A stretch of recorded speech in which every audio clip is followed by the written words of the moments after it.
I want to go back to Moondoggy. What small gesture from a stranger made a big impact on you? Obviously, there's many along the way. It's hard to make a specific one. And I'm reticent to share this because I'm fearful that it'll sound like pandering, and it's really not. But I had to move again because of the pandemic. I had to pack up stuff and unpack stuff in the last month as well. So that was fun. But I had this box of all these incredible less than 3 LTTU and fan binders and art that that wasn't expected. Sorry.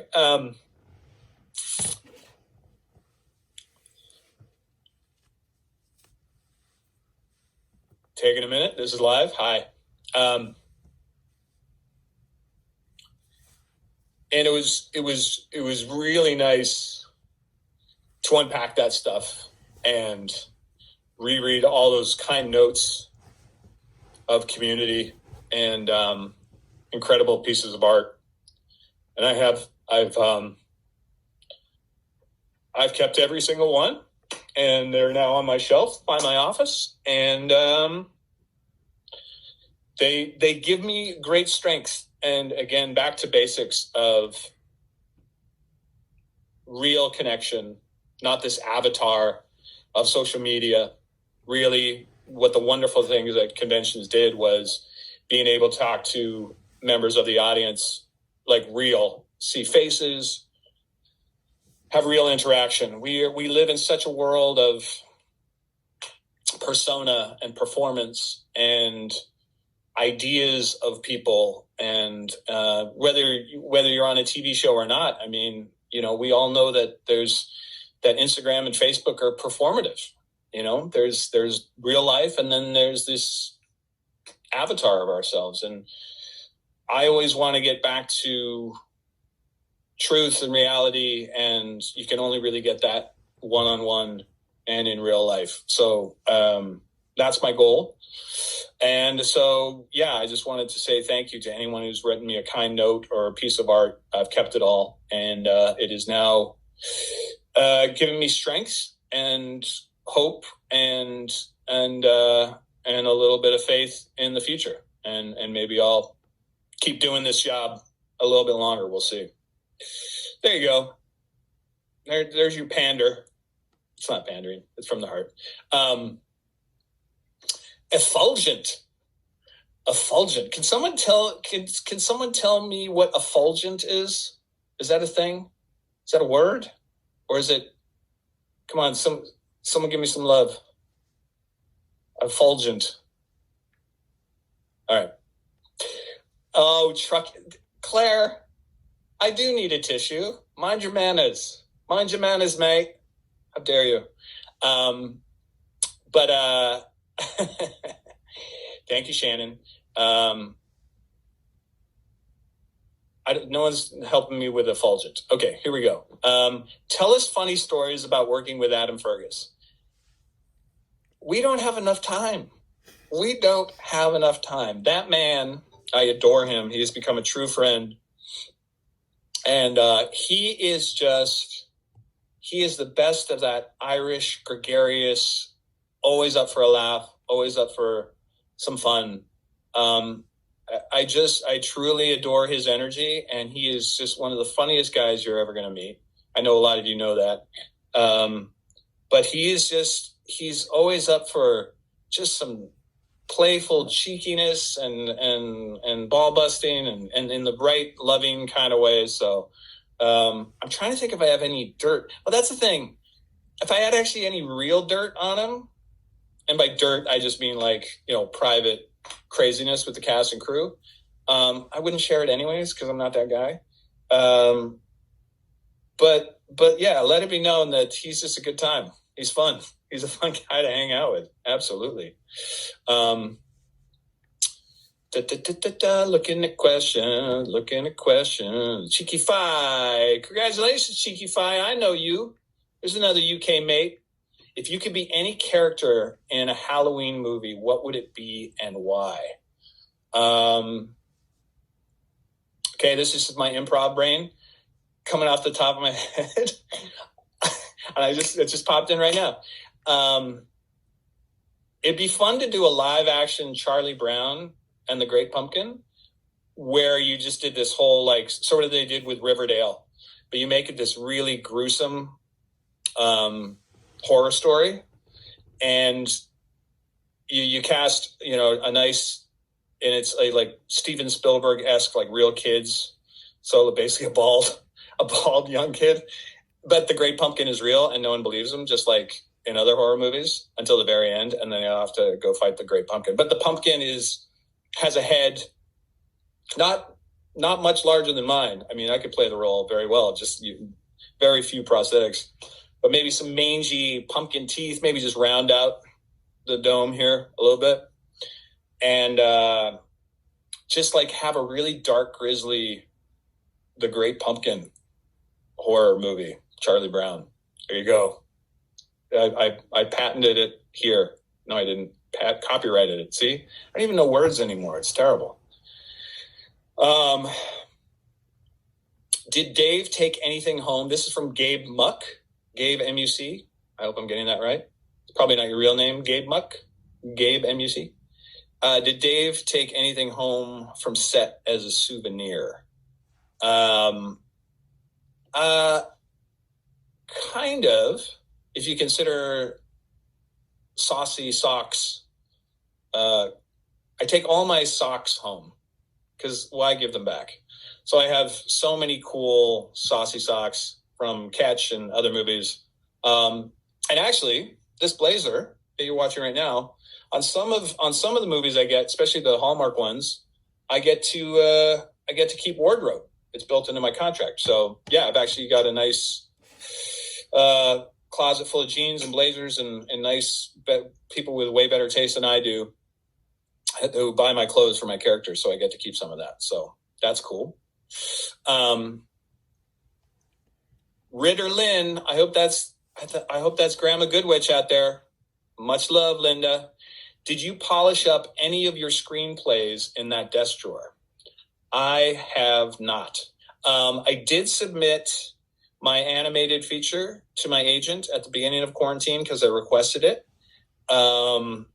They loved it, but it looks like that's just not what Hollywood is buying right now. So it looks like I'll probably, I got to kind of get my acting flow back. And then once I got a little income coming in, I do have very good representation. So, and I do have some cartoon guys, like really high-end animators that I met in New Zealand, actually. So another wonderful kind of thing from that. So yeah, I've got these connections. I know the animation world. We got really close to getting it greenlit. We actually did get greenlit once. And in the world of Hollywood, that means we're going to go forward with your movie. And with 90% of big movies, it's called turnaround. For those who are interested at home in the inside sports and making the sausage of film and TV, 90% of them go into turnaround, what's called, and they don't get made. So even when you're hired, very often in Hollywood, they end up not making the thing. So that's the truth that happens all the time.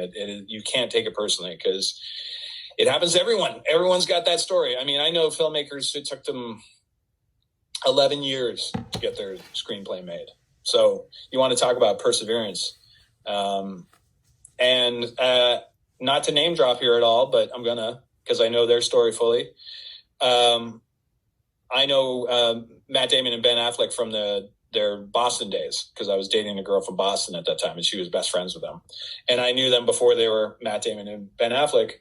And I knew the whole story of like getting Good Will Hunting made.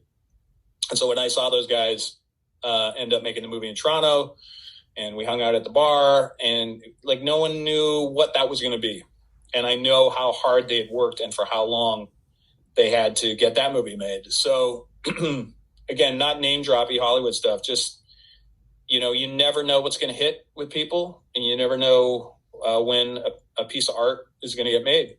So the thing is, you just have to have the belief in what you're making and what the story you're telling is, and then just sheer grit, determination, and perseverance. That's 90% of what this business is about. Talent is part of it, but boy, just hanging in there will win over talent any day of the week. And that's I think a good thing for a lot of people to realize in their own lives. Where maybe they're in a business that's not as competitive. Tell you what, I mean, perseverance is, as we know now in this world, is digging deep down and getting on with our day to day and just finding our way out the other side. So I wish you all in your own lives finding gratitude, grit, and perseverance. So there you go. What is my pandemic jam? Patty Hewitt Barbara. What is your pandemic jam? Now, are you asking me if I've started preserving berries and marmalades? Or are you talking about music? I haven't been canning, although that would be pretty good for a pandemic. I wish I knew how to can. All the canners and preserving people out there, let me know. Give me a shout out. I need it for my bunker that I'm making. I need to learn how to preserve things. But I think Patty Hewitt Barbara is asking what my jam is, like on the Spotify. Again, I've been sort of going back to old school basics, and I've been playing a lot of Beastie Boys on rotation, just because it energizes me. I just watched their documentary on Apple TV, which I really loved, directed by Spike Jonze. So, all the old school Intergalactic, B-Boy Bouillabaisse, all that stuff. Keep me happy, keep me dancing in my house without my pants. Effulgent is back. It's a word that Spike uses in poetry in Buffy Angel. Effulgent. I'm going to look it up after. If someone can Google it's an actual word, I'd love to share with you all what the real deal is. Answer. Brittany is saying answer. I assume that's you pointing up to effulgent. Holly Blades tipped 100. Oh my goodness. Hi, Holly. Hope you're enjoying your tumbler of gin like I am. This is a UK mate who's been very kind. Radiant. Linda, Granny Goodwitch for the win, I think. Effulgent means radiant. I love it. See, look at us. Fulgent, radiant, shining brightly. Beautiful. Radiant, shining brightly. Erasure, Fleetwood, beautiful South. Erasure.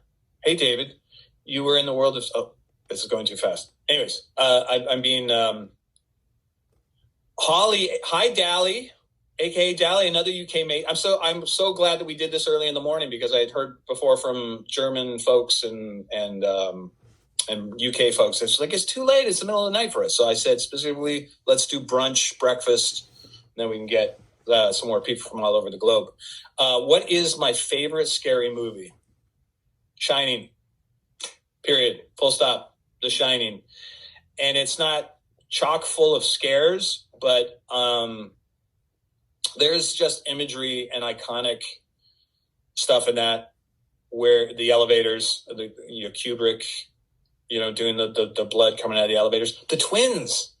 Oh, the twins. I think I saw The Shining too young, too, honestly, which is kind of good and kind of bad.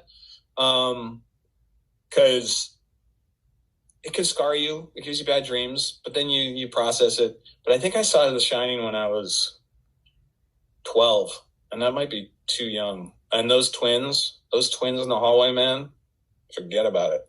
And then the blood elevator. It's terrible, but it's so good. It's so good. It's one of my favorite movies, actually, other than horror. Oh, Joanna 22. This is a great question. This is a supernatural question. Which character do you wish Ketch would have had more scenes with? 100% Crowley.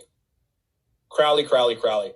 I'm so glad I finally got to have a scene with Rowena, because I was wanting to kind of tie that in together. We have this fantasy, Ruth and I, we were talking about it. I was like, you know what I want? You know what I want a one-off movie to be is like Rowena as Queen of Hell, because she's amazing, she's unbelievable, and that just imagine her running hell. Like you could just do a mini series on that, but have the reveal being almost like a knight is demon Ketch or Ketch in hell as her manservant, her knight, her left hand, helping her run hell, and you just reveal and it's Ketch. So that would be kind of fun.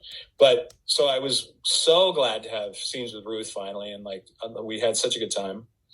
Well, she told me she had a good time. I can't speak for her. I had a great time. I'm going to believe her.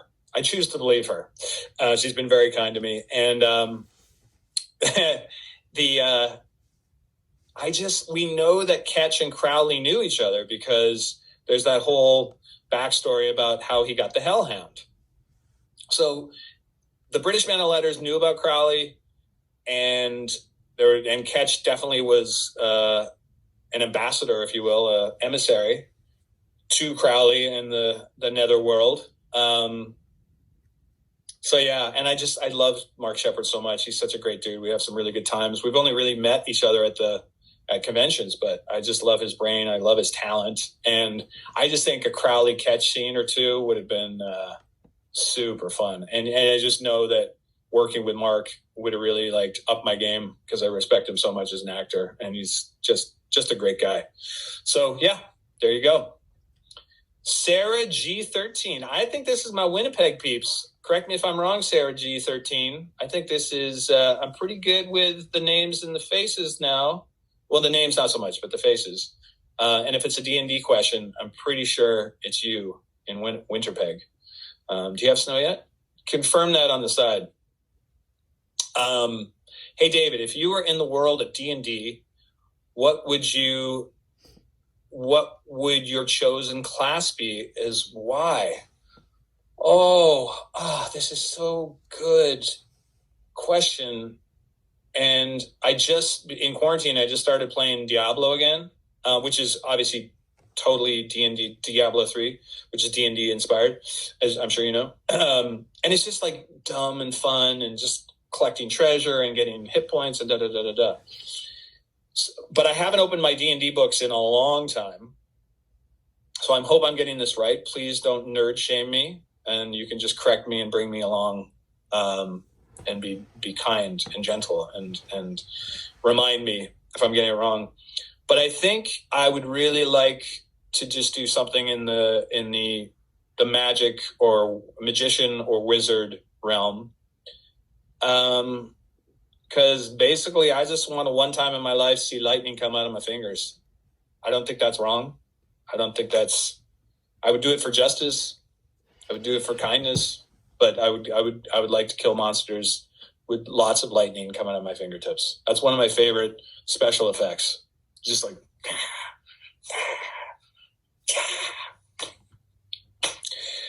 still got to be a boy sometimes, huh? Last question. Lari Betega. I believe she is from Argentina. I'm going to get all the Spanish accents wrong. I know that. Don't judge me. I'm trying. Or maybe I shouldn't try. I just love accents and language. What was fun to do once, but you'll never do it again? Oh, gosh. That's very personal. Oh, gosh. There is the real answer. And then there is the for public consumption only answer. Gosh, how do we do that in this world of misinformation and avatars of selves, where you're dealing with privacy, but you're also dealing with like fun stories?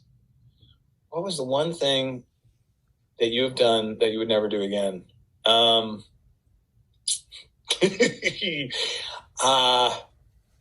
I would like to say skydiving, because I'm going to do that next, but that doesn't count. I'd like to say bungee jumping, but I missed that chance.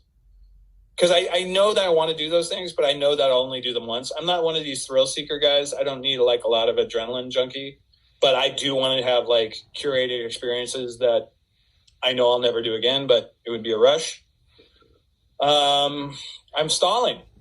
I'm 100% stalling. I will admit it. I'm here to tell you. I'll be honest with you. I'm stalling because what's the one most fun thing that I'm going to do? How about something okay. I'm going to tell you this right now. I don't want you to be concerned for me. I am going to go in 2 weeks with a Sherpa in the woods and a very curated, targeted, medically supervised journey of psilocybin. Legal, curated. And if you don't know what psilocybin is, it's going to be a mushroom trip. There you go.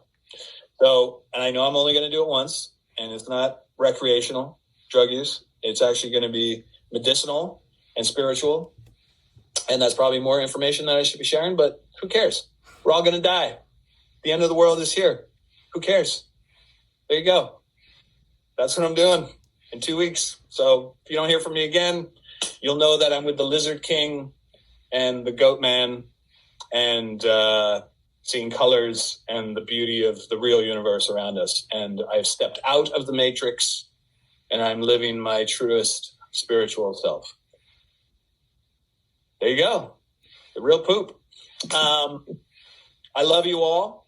I've been told that's the last question. I think Joanna says, David, no! David, no! Stop! Be safe! Okay, now I'm concerned. All right. Well, will I be selling your clothing line for Christmas? When I get... Moondoggy says, don't combine it with skydiving. My hubby is jealous, says Nandri. All right. Judith, thank you. Thank you, everyone. Klepto Monkey. David! I'm here. I'm fine. Don't worry about it. It's like, again, I may not be acting. You may not see my face in a year anyways. It doesn't matter.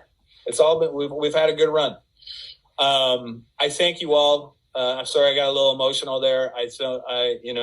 That's not performative at all. Like, it caught me off guard, but it's been a weird, I'm a social guy and it's been weird not seeing your faces. There was supposed to be a lot of fun to be had this year. Hopefully it's just delayed.